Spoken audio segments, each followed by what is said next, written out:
Queridos irmãos, no Evangelho, Nosso Senhor começa dizendo de uma maneira retórica, fazendo pergunta: pode um cego guiar outro cego? Não cairão os dois num buraco? Ora, esta pergunta é uma das mais importantes que ele poderia fazer aos seus discípulos, porque nós precisamos tomar muito cuidado com o que turva a nossa visão, especialmente quando nós nos colocamos na posição de conduzir outras pessoas. Nós precisamos garantir que estamos enxergando corretamente. Nós precisamos perceber se nós estamos compreendendo claramente o que está diante de nós. Ora,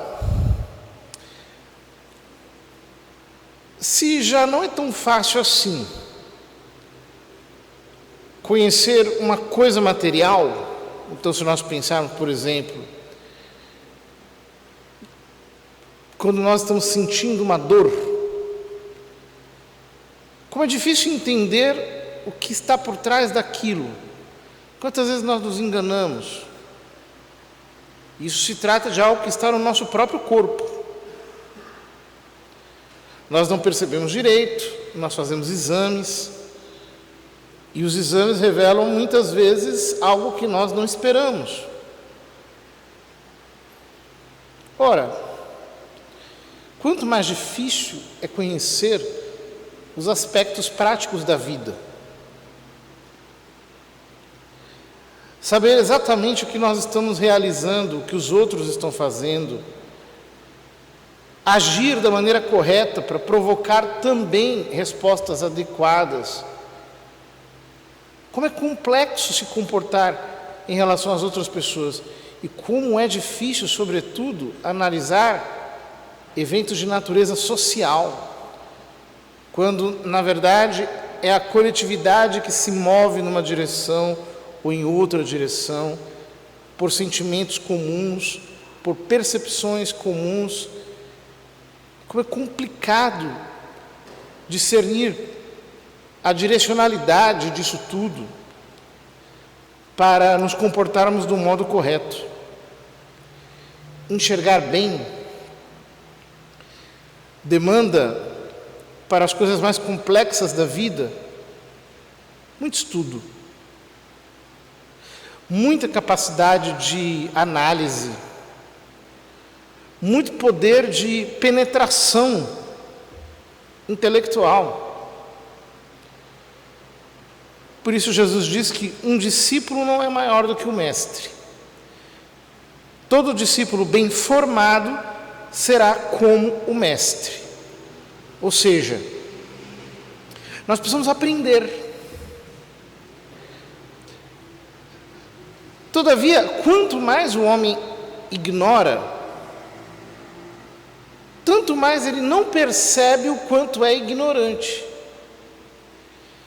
E por isso ele despreza a capacidade que o outro tem de ver. E por isso escarnece, caçoa, zomba, despreza. Tem atitudes infantis, mas é porque no fundo, ele não está percebendo nada. A sua vista está turvada. Por isso diz Jesus: por que vês tu o cisco no olho do teu irmão, e não percebes a trave que há no teu próprio olho? Como podes dizer a teu irmão: irmão, deixa-me tirar o cisco do teu olho, quando tu não vês a trave no teu próprio olho? Hipócrita! Tira primeiro a trave do teu olho, e então poderás enxergar bem para tirar o cisco do olho do teu irmão. Ou seja, garante que você está enxergando primeiro.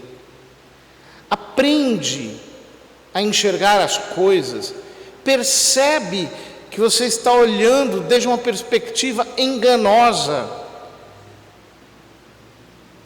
se dá conta que o seu modo de olhar a realidade está adulterando a percepção que você tem dela. Começa a meditar, começa a se deixar interpelar por fatos, desce desse mundo de ideias solidificadas em que as coisas estão arranjadas e vem para a realidade, em que tudo é muito mais fragmentário, muito mais difícil, muito mais complexo. Sai dessa posição de aparente segurança, porque te faz sentir assim, bem mapeado,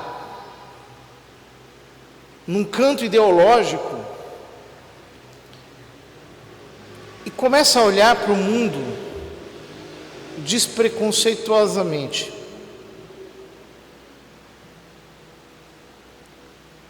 Quando é que a gente conseguirá aprender com os mestres, ao invés de ficar na atitude insensata do crítico, que o tempo todo está ali tentando